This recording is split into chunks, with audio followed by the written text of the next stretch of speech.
Alrighty then, so when it comes to actually recreating Durante in the character creator, this is what we've come up with, and I think that's as close as we're probably going to get. You'll be happy to know that pretty much every facial option, hair option, eye color, everything is available to players. That is not usually the case.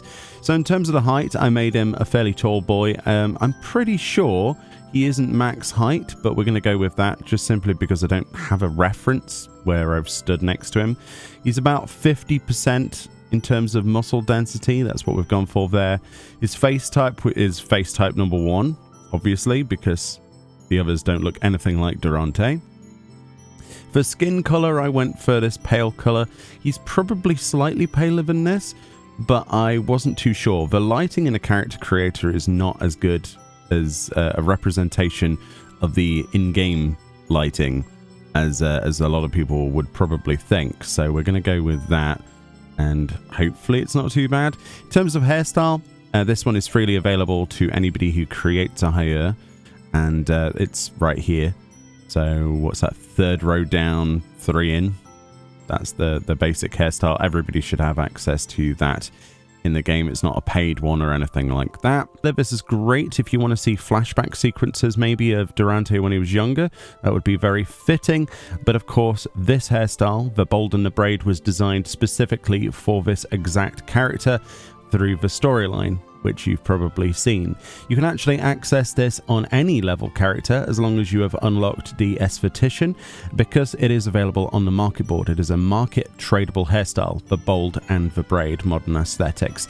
If you want to get this yourself, however, not from a market board, you will need to, of course, go and do the 6.51 patch, a lower isle variant mode dungeon, and collect potsherds. You can then exchange those potsherds in Old Charlian at the dockline at Trisant, the NPC there, to be able to get this hairstyle. It is one of the better hairstyles added to the game in recent times and is perfect for this use case. But again, if you don't have access to this, or you don't want to spend gil on the market board, then you're going to have to settle for something like this, which is perfectly reasonable, and you might actually prefer this if you prefer shorter hair, but for this we're going to go for the bold and the braid. And then of course with that we've made that as kind of like a light mousy blonde. For that we've actually gone for the 8th row, and then we've gone 3 across for that color there. Any further and it starts to become more orangey, and any brighter than that and it gets towards like way too bright or way too blonde, kind of like Slim Shady at that sort of level. So that's where we've gone there. Slight bit of orange adds to the blonde, but yeah, that's already looking pretty promising. Jaw type, he has a jaw type 1. He has a big sort of jutted out cheekbones, I think, right? Slight cheekbones. That's as close as I could get it. And in terms of eye shape, that's number 1. He's basically quite a default character as Durante. I think when they created him, they probably decided to make something as, basic as possible. I don't know, but maybe I'm wrong about that, but it seems very default. In terms of his eye color then, we've got this nice blue. I really like this color, actually. I didn't realize how blue his eyes were.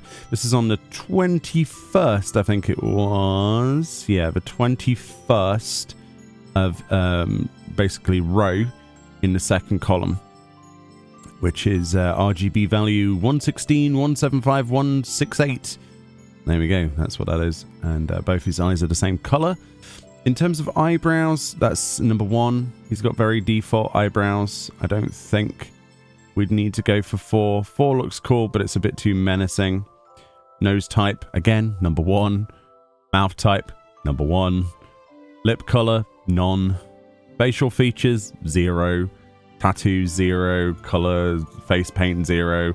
Yeah, basically. In terms of voice, that's going to be obviously up to you. Definitely not that one.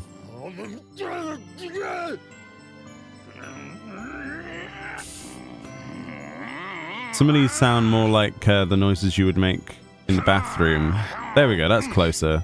We'll go with that one. In terms of the gear used then, we don't have to worry about a helm unless you're thinking about the other form of Durante, but we're not recreating that here. So essentially for Durante's normal form, he doesn't wear a helm, so you can see that lovely hair flowing around in the wind, as it were. For the chest then, this is actually the Moonwood Cloak of Striking. So we're going to put ourselves into a striking role today. I chose Samurai because we have access to a Samurai sword. Again, I don't know which sword Durante would use or prefer, so I just went for any old sword. They're always awesome. I'm sure you can think of something amazing. There's lots of great options out there, but I don't think we can get the one he uses anyway. But yeah, the Moonwood Cloak of Striking then, if you're interested in any of the Moonwood gear, essentially you can get that with sacks of nuts these days. So we're going for 3-piece Moonwood. So we've got the Cloak of Striking for our chest piece, and that's dyed all brown dye, looking really cool. And we're lucky that we can actually dye this stuff because that's exactly a one-to-one representation of what Durante wears. They've used the same item. And then we've got the Moonwood Garskins of Striking, which are of course the legs. Those are also from sacks of nuts, and that is dyed mud green dye. That appears to be the same model he uses, I think.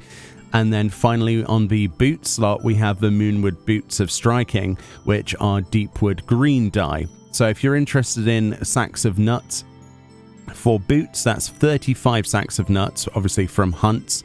You can actually exchange those in either Old Sharlayan or Radzat Han. And for the legs and chest, those will cost you 60 sacks of nuts each. So obviously 120 for the legs and the chest together, and then another 35 for the boots. So bear that in mind. Apart from the Moonwood pieces then, the only other difference is the augmented Crystarium gloves of Striking. The reason we went for the augmented ones obviously is because we can dye them. We've dyed these mud green dye to match Durante's. I believe his original model uses a similar model to this, probably not the exact one, but it's as close as we can probably get to his. And mud green appears to be the right color matching if my eyes are working the way I think they are. You can get these for 345 tomestones of poetics from Yulmore or the Crystarium at either Moen's merchandise or Amark, and yeah, they fit in perfectly. It's a very simple glamour to create, but obviously we wanted to go the extra distance and make use of that new hairstyle and see if we could actually recreate the character. This is probably one of the closest character recreations we could come up with from recent times. A lot of the time they use completely custom sort of head pieces and head models and custom hair, but we just don't have access to. This is a rare occasion where everything is accessible in the game for our characters to recreate, so I wouldn't be surprised to see plenty of people recreating this character, and what a character to recreate as well. Either love or hate Durante, that storyline was something else.